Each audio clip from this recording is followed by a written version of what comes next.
Hallelujah, hallelujah. Hallelujah, hallelujah. Yes, ashimwe cyane. May Jesus be praised. Ko nta biganza mbona arantambwa I don't mwishimwe. see any hands. Hallelujah. Hallelujah. Yes, ashimwe cyane. May Jesus be praised. Mwese mbifurije Christmas nziza. I wish you all a Merry Christmas. Noheri nziza kuri mwese. Merry Christmas to you all.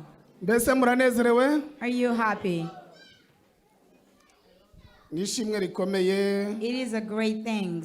Kuko Imana yongeye kutugeza kuri uyu munsi. Because God enabled us to reach this day. Nibyo gushimira Imana kuko mu minsi twatambutse iminsi ikomeye cyane. It is for thanking God because we have passed tough days. Na waruzi ko twakongera kugeza kuri uyu munsi. No one knew that ivuka ry'umwami we wacu. could survive and get this day remembering the birth of Jesus. Ariko Imana yabyemeye. But God has accepted it. Ndasaba muyimpera amashyi. I want you to applaud to him.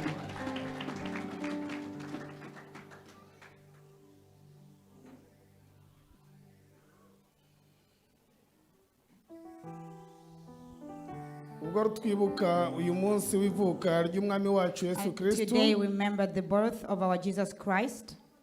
Byatumye uyu munsi duterana kugira ngo tuze tuganire ku magambo y'Imana. He caused us to gather and come and speak to the words of God.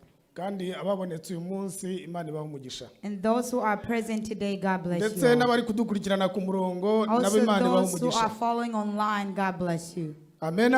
Amen. Ndagira ngo turyoherwe mu ijambo ry'Imana uyu munsi. I want us to rejoice in the words of God. Kandi buri muntu wese yumva nezerewe. Each and every one of you should feel joy. Kandi umuntu wese yumve ko icyamuvanye mu rugo. Each one of you should feel like whatever took you from ari home. ukugira ngo yumve ijambo ry'Imana. It is for you to hear the words of God. Ari ukugira ngo tugire icyo dutahana. It is for you to live with something. Amen. Amen. Imana rero ihabwe icyubahiro. May our God be glorified.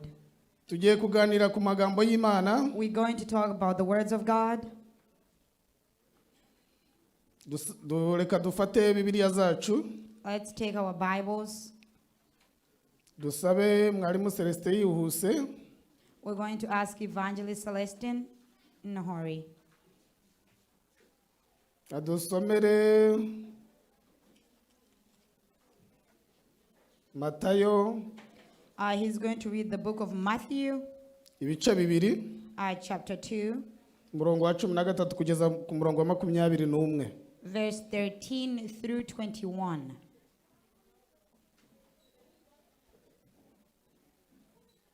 Tugende gusoma mu gice cya Matayo cyaho cya 2:13 kugeza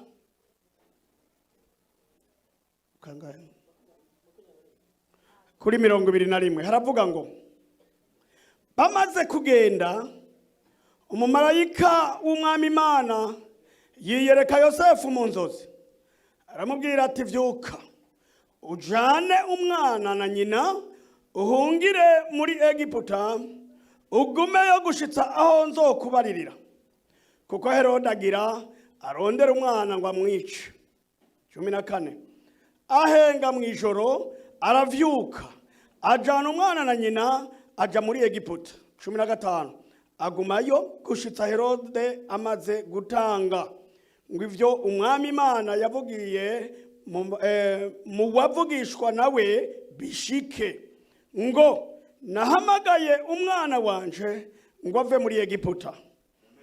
16 maze Herode abonye ko yahenzwe nabo banyabwenge arajingitwa cyane atuma kugeseza abana b'abahungu bose b'i Betelehemu no mu misozi yose ihakikije abamaze imyaka 2 n'abatarayimara.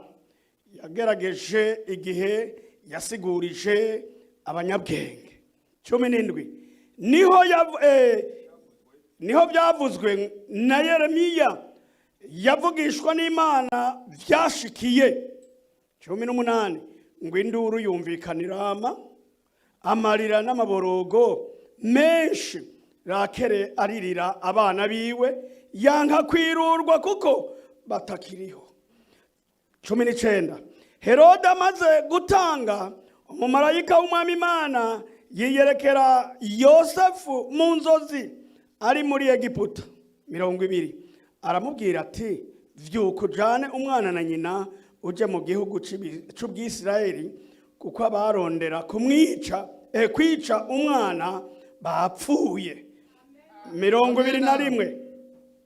Avyutse ajana umwana na nyina aragenda ashika mu gihugu c'Ubwisirayeli. Hallelujah. We're going to read the book of Matthew chapter 2 verse 13 through 21. We read in Jesus' name. When they had gone, an angel of the Lord appeared to Joseph in a dream. Get up, he said. Take the child and his mother and escape to Egypt. Stay there until I tell you, for Herod is going to search for the child to kill him. 14. So he got up, he took the child and his mother during the night and left for Egypt. 15. Where he stayed until the death of Herod.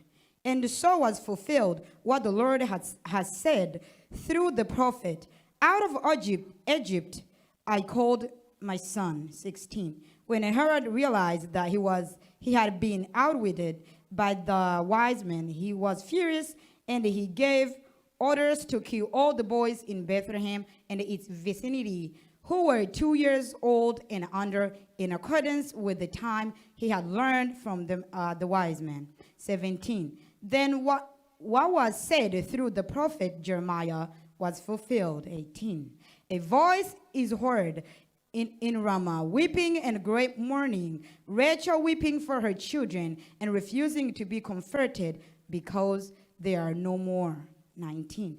After Herod died, an angel of the Lord appeared in a dream to Joseph in Egypt. 20. And said, get up, take the child and his mother and go to the land of Israel, for those who were trying to take the child's life are dead. 21. So he got up, took the child and his mother and went to the land of Israel. Amen. Amen. Amen. Reka turangirize muri iki gitabo cya Yesaya. We're going to end in the book of Isaiah. Ibice 9 umurongo wa 5. Chapter 9 verse 5.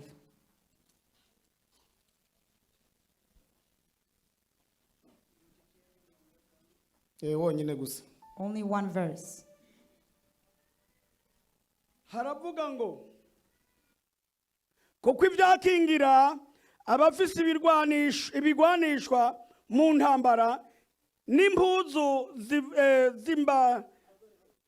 Yesaya 9 ku murongo wa 5. Yesaya 9 ku murongo wa 5. Uje wa 6 mwebwe mu Kirundi uje mu wa 6. Mu murongo wa 6. Mwana wa 6. Kuko umwana tuvukiye duhawe umwana w'umuhungu, ubutwara buzoba ku bitugu byiwe, azokwitwa igitangaza, umujanama, Imana y'ubushobozi, data wa twese, ahoraho, umukama w'amahoro. Amen. Nuko umwana yatuvukiye, duhawe umwana w'umuhungu, ubutware buzaba ku bitugu bye, azitwa igitangaza. Haleluya. Umujyanama, Imana ikomeye, data wa twese, uhoraho, umwami w'amahoro. Haleluya. Makofi na vigeregere kwa Bwana. Amen. Amen. Uyu munsi ni umunsi turi kwibukaho ivuka ry'umwami wacu Yesu Kristo. Today is the day we remember the birth of Jesus Christ. Ku isi hose, all around the world, ubu bose bari kwizihiza cyangwa se bamwe barangije. Everyone is celebrating, or some of them are done. Ariko itariki ya 25 ni itariki ikomeye cyane. But the date of 25th is a Nkuko very natwe abana powerful b'abantu date. tujya twizihiza iminsi mikuru yo kuvuka kwacu. Like us, our human being, we celebrate our birthdays. Ntabwo umwami waba waraje kuducungura, The king that came to save us, twaterera iyo ngo nawe tubure kumwibuka. we cannot just abandon that date. Amen. Amen. Niyo mpamvu natwe umunsi turi kwibuka ivuka ry'umwami That wacu is why remembering the birth of Jesus Christ. Ubu ndagira ngo nkubwire ngo ijambo ry'Imana ryaramamaye. I want to tell you the words of God has spread. Kandi hose birazwi And then it is known everywhere ko Yesu ariho. that Jesus is alive. nubwo hari abatamwemera Even though there are some people who do not believe in him, bagombaga gukora uyu munsi that they wanted to work today, ariko amakampani bayafunze amwe n'amwe but all the companies, most of them are closed. tumujye mu rugo hari Christmas That go home, that there is a Christmas. hari amashopu menshi batari gukora There are some grocery stores are not working, babyanga batabyemera whether you believe it or not. ariko ijambo ryitwa ko twibuka ivuka ry'umwami wacu Yesu Kristo But the word ryabanyuze mu that says matwi that we remember the birth of Jesus Christ is in the waba ear. utabyemera ryagera iwaca mu Whether you matwi believe it or not, it is in your ear. amena Amen. uyu Yesu arakomeye cyane This Jesus Christ is very powerful.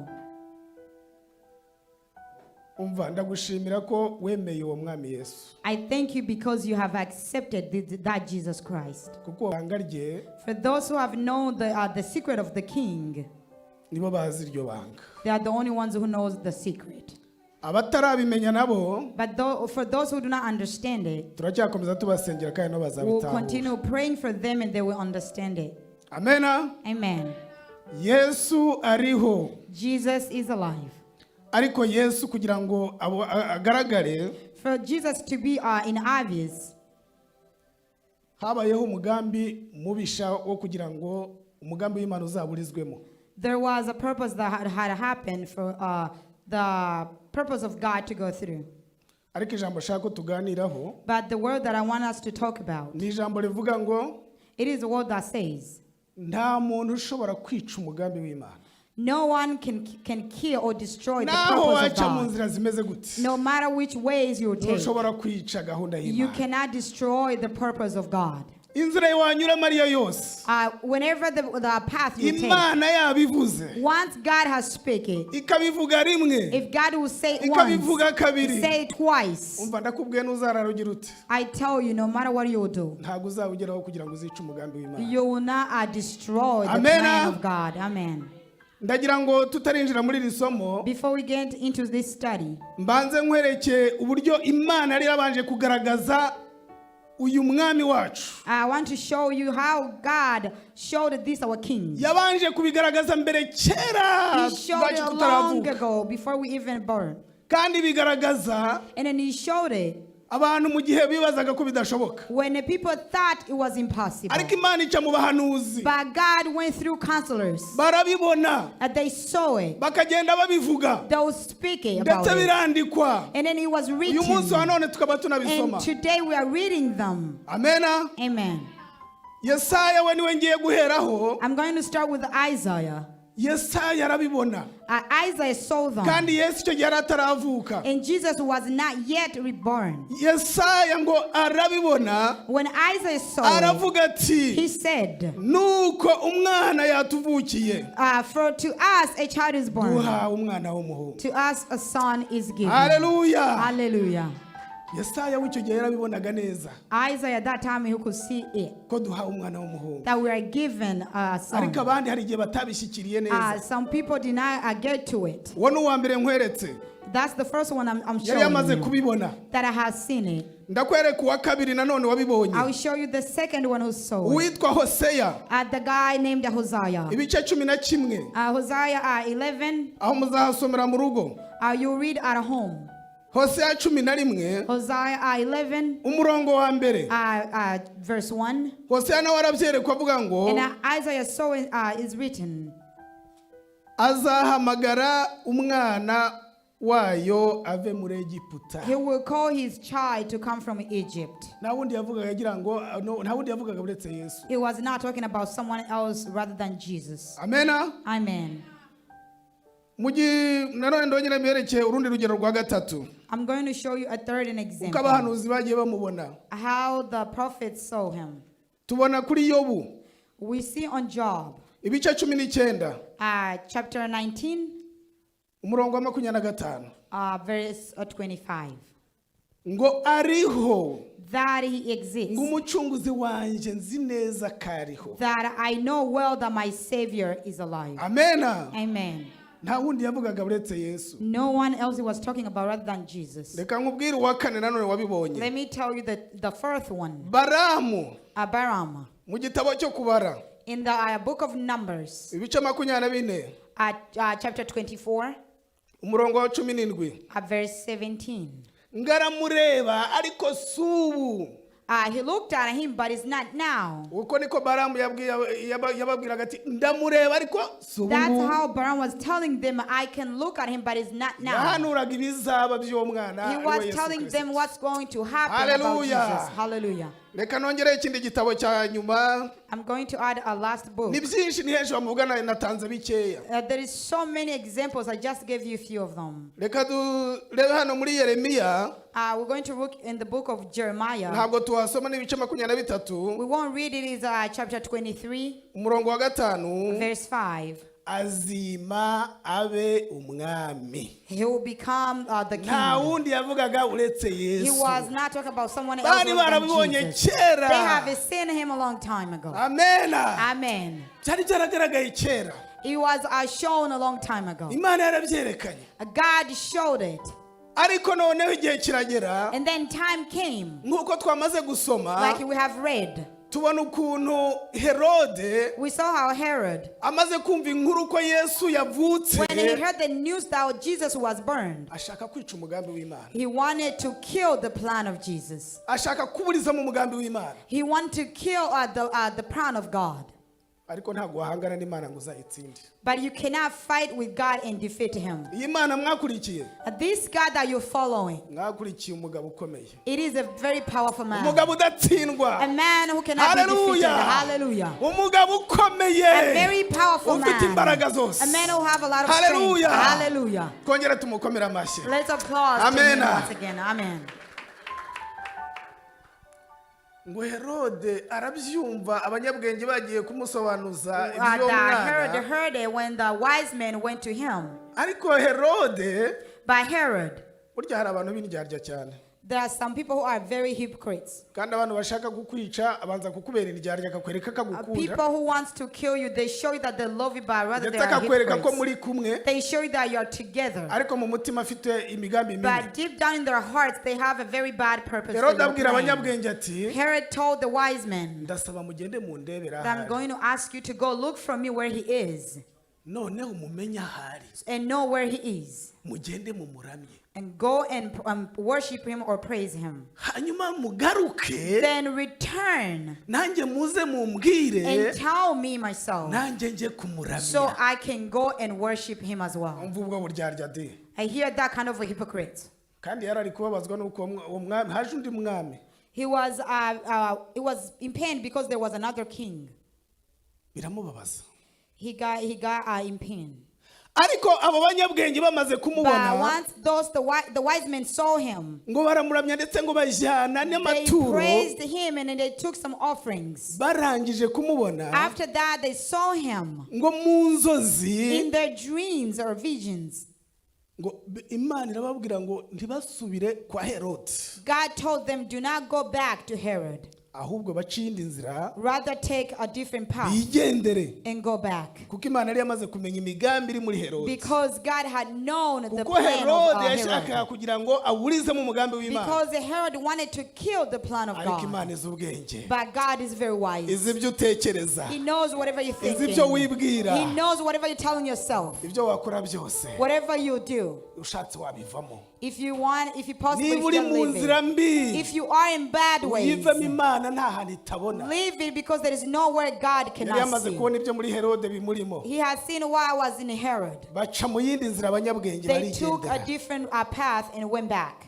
ariko Herode abonye yuko abanyabwenge batagarutse ngo But bamubwire. then when Herod saw that the wise men did not return to him and tell him, maze wumva ukuntu yavuga ngo arashaka kujya kumuramya. hear how he said he wanted to go and worship him. ariko abonye ko bataje kumubwira But ahari. when he saw that they did not return to him and tell him where he ngo amenye iyo was, nkuru neza. so to know exactly where the baby was, aratanga itegeko rikomeye cyane. he gave an order. ati kuva bariya abantu b'abanyabwenge banze kumbwira. Since those wise men did not come back and tell me, mere igihe babimbwiriye. if I count since when they tell me, ndumva uriya mwana ataramara imyaka 2. I feel like that baby is not yet to be 2 years old. kubw'ibyo rero. For that reason, abana b'abahungu. all the boys bari hafi y'i Betelehemu. who are closer to Bethlehem, bagenda abana b'abahungu bose babica. You should kill all the baby boys. Bahabwa itegeko ryo kwica abana b'abahungu They were bose. given an order to kill all the baby boys Nta mwana w'umuhungu n'umwe basigaje imyaka ibiri. without leaving even a single one. As long as they're 2 Abica years baragenda old. barica abana koko. Those who killed, they went and they killed all the babies. Abana bararengana bose. All the babies were dead. Ariko kuko hari icyo Imana yari yaragambiriye But kuri because Yesu, God had a purpose in Jesus, kagomba kuzaza kuba umucunguzi that He wacu. must come and be our Uwo Savior. mugambi Imana yari yarerekanye kera. That purpose that God showed long ago. Yari yapanze gahunda yuko Herode nubwo yakora iki byose He had planned no matter what Herod would do, atazica umugambi that w'Imana. he will not kill the plan of Hallelujah. God. Hallelujah. Mu gihe bicaga abo bana, While they were killing the Imana yari babies, yapanze gahunda when God had ibwira planned, Yosefu He iti told Joseph, fata umwana na nyina get up and take your child and mother ubahungishe and take them away, kuko ndazi imigambi iri muri Herode. because I know the plan that is Arashaka in kwica Herod. umugambi He wanje, wants to kill my plan. kandi naremye abantu banje, And I created my kandi abantu people. banje bafiteho umugambi And mwiza, I have a great plan kandi out abantu of my banje people. naremye The people that I created, nifuza ko babona agakiza, I desire for them to see salvation. nifuza ko bakira. I desire them to be healed or Hallelujah. saved. Hallelujah. Herode Imana yari yamaze kubibona. God has already seen what was in Herod. Barabica bose abana bose b'abahungu, They killed all the boys, ariko Yesu yari yamaze guhungishwa. but Jesus was already fled. Amena. Amen.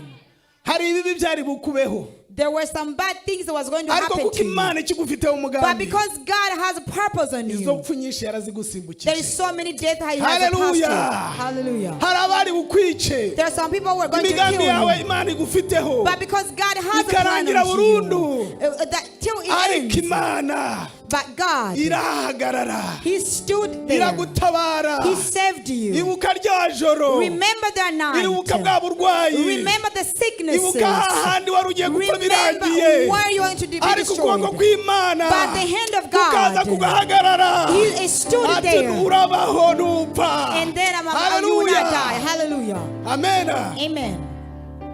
Ariko murebye muri 2020, If you look back in 2020, umva kiriya kiza ukuntu cyari kije nubwo kinagihari kiracyahari. the way the virus came, even though still exist, Twari tuzi ko birangiye, we thought it was over. nawari uzi ko twageza no kuri uyu munsi. No one knew that we could reach this Igihe day. twari twicaye mu mazu, When we were sitting in our houses, twari tuzi ko tutazongera gufata umwanya nk'uyu ngo twibuke we umwanya did not wacu. know that we'll ever get this moment and remember this day. Ariko amasengesho yacu But our prayers yakoze imirimo n'ibitangaza. did very great work and wonders. Hallelujah! Hallelujah. Iyo Mana yacu Our irakomeye God cyane, is very powerful. idufiteho umugambi. He has a plan to us. Hari uwo munsi nanjye nagomba kuba naragiye, That day I would have been gone. ariko Imana irabyemera kugira ngo ngomeze ngumeho. But God accepted that for Uyu me munsi to tuba continue tuganira ijambo living. ry'Imana. Today we're talking about the Nta words of God. wakica umugambi w'Imana No one can ntibishoboka. kill the plan of God. It's not Amen. possible. Amen. Yewe rimwe isezerano ryanjye rigiye gusohora ryo kuza hano muri Amerika, When it was my time to come to America, nahuye n'ibibazo byinshi, I faced so many challenges. ariko sinakirirwa mbinyuramo n'ibirebire. I cannot go through them because they're so long. Umuntu arambwira ati rero One person told me, birarangiye hunga, it is over, you need to flee. ibyo amadosiye yo kujya muri Amerika bivemo, The dossier of going to America, just forget it. kuko ugomba gupfa nta kundi. Because you're going to die. Kandi ababitegura narindi kumwe nabo. Those who were planning to kill me, I was with them. Kurya nababwiye ni iby'Imana yavuze kuri Yesu, Like I told you, what God talked about Jesus. nanjye maze kubibwirwa, When it was told to me,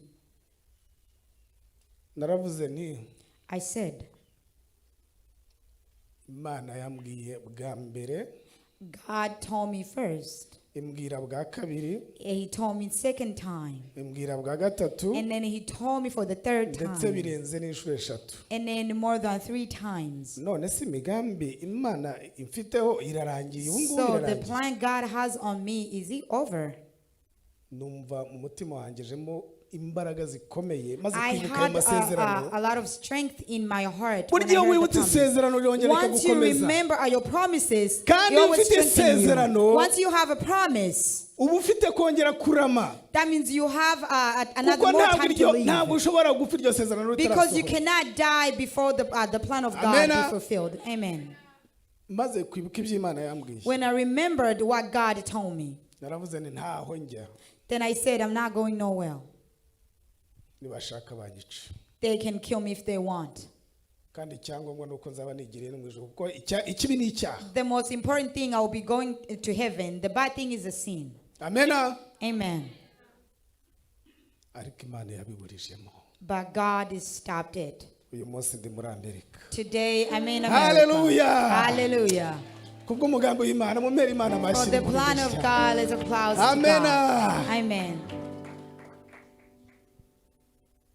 Herode rero abana b'abahungu arabisha arabarangije. Herod killed all the baby boys. Ashatse icyambere kuburizamo umugambi w'Imana. He wanted to destroy the plan of God.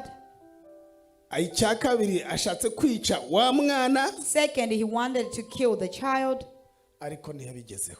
but he did not fulfill it. Inkuru irasakara. The news spread around. Irakwiragira ku isi hose. It spread around the earth Ko Yesu yavutse. that Jesus is born. Amen. Amen. None uyu munsi turi kumwibuka. And today we are remembering him. Uwo mwana yagiye ahanurwa. That child was Igihe spoke kikagera about. akaza. And then a time came and he came. Akavuka. And he was born. Natwe tukamwemera tukamwakira. And then we accepted him and received him. Amen. Amen. Nta kindi rero Yesu cyamuzanye. There is nothing else that brought Jesus. Nta kindi Imana yari ifitiye umugambi. Nothing else that God had a plan on. Umugambi yari ufite kuri twebwe je nawe. Rather than on me or myself and you. Kugira ngo dukire ibyaha. So we can be saved from the Yesu sin. yaje. Jesus came. Ari igisubizo ku byaha byacu. He was the answer to our sins. Amen. Amen. Ndagira ngo nkubwire ngo I want to tell you this. Imana izi kwitegereza neza. God knows how to look well.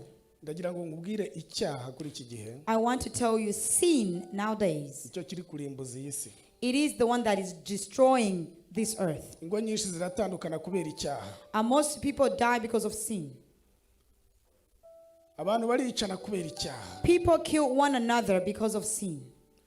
Abasore benshi barashaka abadamu batifuza kubera ko babateye amada. Most young men, they married the wives that they do not wish to marry because Kubera ko they got them pregnant. kubera ko yamaze gukora icyo cyaha. Because they have committed that sin. Akavuga ati reka mfe kumushaka. They'll just say, let me just marry them. Kugira ngo atazanshyiraho child support. So they cannot charge me for child support. Ukamushaka ariyo mpamvu nta rukundo. You just marry her because of that reason without loving her. Byarangiza ugasanga mwatandukanye. After that, you get separate. Icyaha A sin, kizana ingaruka. it has a consequences. Icyaha gitumye benshi bari mu magereza. A sin is causing people to fall.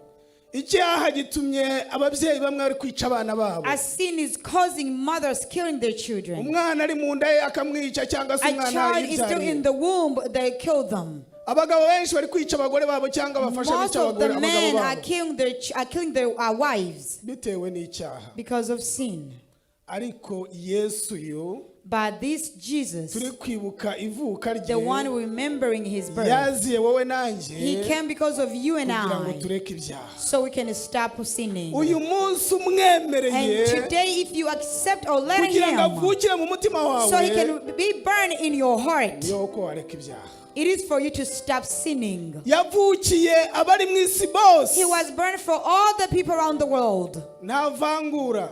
He does not choose. Umwemeye wese Whoever accepts him, aramwakira he receives that person. kandi akagukura mu byaha. And then he will take you from the sin. Ariko iyo umwemeye nabi Once you do not accept him, urabivangavanga. you always mix. ejo uri mu byaha, Tomorrow you'll be in ejo uri mu sin. rusengero ngo uri muri The kuri next day Yesu, you'll be in church talking about Jesus. nubwo usenga ubeshya You pray while you're lying. uzagira ingaruka kuko ubivanga. You will have a very bad consequence Ariko because you mix nutabivanga, things. But once you do not mix things, nagira ngo nkubwize ukuri, I'm going to tell you truly Yesu uyu turi kwibuka ivuka that ryiwe Jesus, remembering his birth, azakurwanirira, he will fight for you. kuko nawe warwanye intambara yo kureka icyaha, Because you nawe fight the war of sin. azakurwanirira.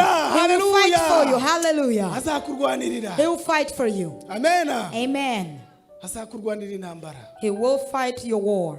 kuko nta kindi cyamuzanye, Because nothing else brought ni him. ukugira ngo tureke ibyaha, It is for us to stop the sins. kuko ibyaha ni bibi, Because sins are bad. bitwinjiza ahantu habi. The sins takes us in a bad Yeweho places. namaze kumwakirira, I have received, when I received ibyaha them, byose narabiretse. I stopped sinning Nubwo around. umuntu agerageza gukora ibyiza ibi bikamutanga Even imbere, though people are trying to ariko do duhora great and turwana bad intambara comes, you have to fight the yo war kugira ngo tudasubira mu byaha. for you to not go back into the sins. Amen. Amen. Kandi abizibera kuri uwo mwami And if you believe in him and stay with bagahora him bamwibuka, and always remember him, ni ukuvuga ngo uwo mwami arabatsindishiriza. that king will be victorious for you. Usanga aribo badahura n'ibibazo Those are the ones who never face problems byo guhura na polisi, of facing police byo guhura n'amagereza. or facing other difficulties. Usanga aribo bantu basanga barwana n'abandi, That those people do not fight with others, kuko Yesu because Jesus yaje that kuducungura, had came to save us. yatuzaniye amahoro. He brought us peace. Yesu niwe nzira, Jesus is the way. niwe uzatugeza kwa He will data, be the one take us to niwe our nzira Father. n'ukuri He n'ubugingo. is the true way and life. Hallelujah. Mumukomere amashyi uwo Let's mwami wacu. applause to our King. Haleluya. Hallelujah. Uwo mwami That King, mureke dukomeze tumukurikire, we should continue following him. kuko nta ushobora kwica umugambi w'Imana. Because no one can kill the plan of Ababigerageje God. byarabananiye. Most people tried, but it was Na not, it n'uyu did not munsi wa none succeed. hari benshi bashaka kwica uwo mugambi, And today, there's so many people trying to kill the bakaza plan. bakakubwira ngo ibyo urimo by'uburokore They'll come and tell you different things. n'ubusazi bivemo, You are crazy, just ariko leave it. gumana uwo Yesu. But just stick to that Jesus. Abakubwira barakubeshya. Those who are telling you they're lying Yewe to namaze you. kumwakira, Myself, I have received namaze him. kubona inyungu ze, I have seen his benefits. sinzamuvaho, I will not leave him. nzagendana nawe I will walk with him kugeza gupfa. till my death. Haleluya. Hallelujah. Nawe ndakwifuriza kuzagendana nawe. I wish for you to walk with Jesus. Amen. Amen. Kuko burya iyo mwakiriye utandukana na bya bindi bikujyana mu Because byaha. once you receive him, you separate yourself from the bad Kera ones. nagoraga ibyaha numva ntacyo bimbwiye. Long ago, I used to commit sin without any Kumva problem. gusambana ntacyo bivuze. I would feel like committing adultery was just okay. Nkumva kwiba I would kwiba feel ntacyo like bivuze. stealing it would be just fine. Nigeze kubabwira ko najyaga kwiba ibiryo kuri tere, I used to tell you that I used to steal food. abantu bakasigara n'inzara, People left with hunger, nabibye, and then I had a store from them. ariko Imana iramfata But God caught me kuko yari yafigize uwo mugambi, because He had a kandi plan uwo on me. mugambi niwe ufite no kuri wowe. And that same plan is the same plan He Haleluya. has for you. Mureke Hallelujah. dukorere iyo Mana. Let us serve the God. Hallelujah. Hallelujah. Ariko Yosuwa n'umuryango we baravuga But bati, Joshua and his family twebwe said, tuzakorera iyo we Mana. will serve this Ni God. ukuri nawe ndagira ngo wowe n'inzu Truly, I yawe tell you, you and your home, ndabifuriza uyu munsi muzakorera iyo I Mana. wish you today to serve God. Hallelujah. Hallelujah. Wewe n'umuryango wawe You and your entire family, ndabifuriza gukorera iyo I Mana. wish you to serve God. Mu nzu y'Imana In the temple of God, uwo mwami Yesu yatwijijemo, the King that Jesus Christ yamennye has amaraso entered, kugira ngo itorero who riboneke. has shed blood for the Ndagira church to ngo nkubwire survive. ngo I'm going to tell you, nta na kimwe uzabura uri kumwe nawe. nothing will come to you once you are with Him. Amena. Amen. Ubirimo neza If you are into God truly, bimubera inyungu. it is a greater value to you. Amena. Amen. Basore, A young man, bakobwa, young girls, benshi kubera mufite amaraso yihuta, most of you have a fresh blood. mwumva Yesu ntacyo bivuze. You feel like Jesus is nothing. kwinjoyinga nibyo byiza nibyo You biryoshye feel like enjoying is great. ariko mumenye ko Yesu ariho But remember, Jesus kandi exists. yiteguye kubagirira That He neza is ready to do you well. nikihuta Stop being a hurry. mugendane nawe neza Just walk with Him niba well. mufite ibibazo If you have problems, musange Yesu go and meet Jesus. azabagirira It neza will do you great. haleluya Hallelujah. babyeyi Our mothers, mureke twigumire kuri uyu mwami let us stay to this King. azaturwanirira He will fight for us. mukorere Imana Serve God. nubwo ibigeragezo byaza bimeze bite Even though other temptations will come, azaturwanirira He will fight for us. hari aho imodoka rigiye kukwica Maybe a car is going to kill kugira ngo you. umugambi kugira ngo iby'Imana igushakaho bizime So the plan of God to you will be destroyed. But God stood and stopped uyu it. munsi wa none uriho And today you are alive. hari inda wari ugiye kugwaho There is a place you were going ariko to fall. Imana irabyanga But God uyu refused munsi it. urahagaze Today you are standing. Hallelujah. Hallelujah. ni umunsi uriho Today you are standing. amena Amen.